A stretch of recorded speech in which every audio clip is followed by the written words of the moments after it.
Kasama ba ito stainless na to? Huwag ko na siya daw. Ha?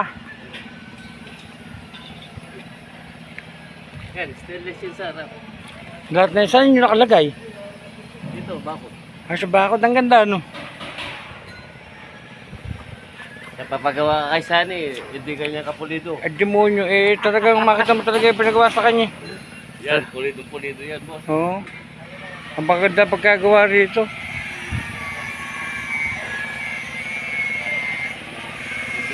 Hindi kanya ka, ano yung bangka. At saka mo yung makina niya. Ang linis.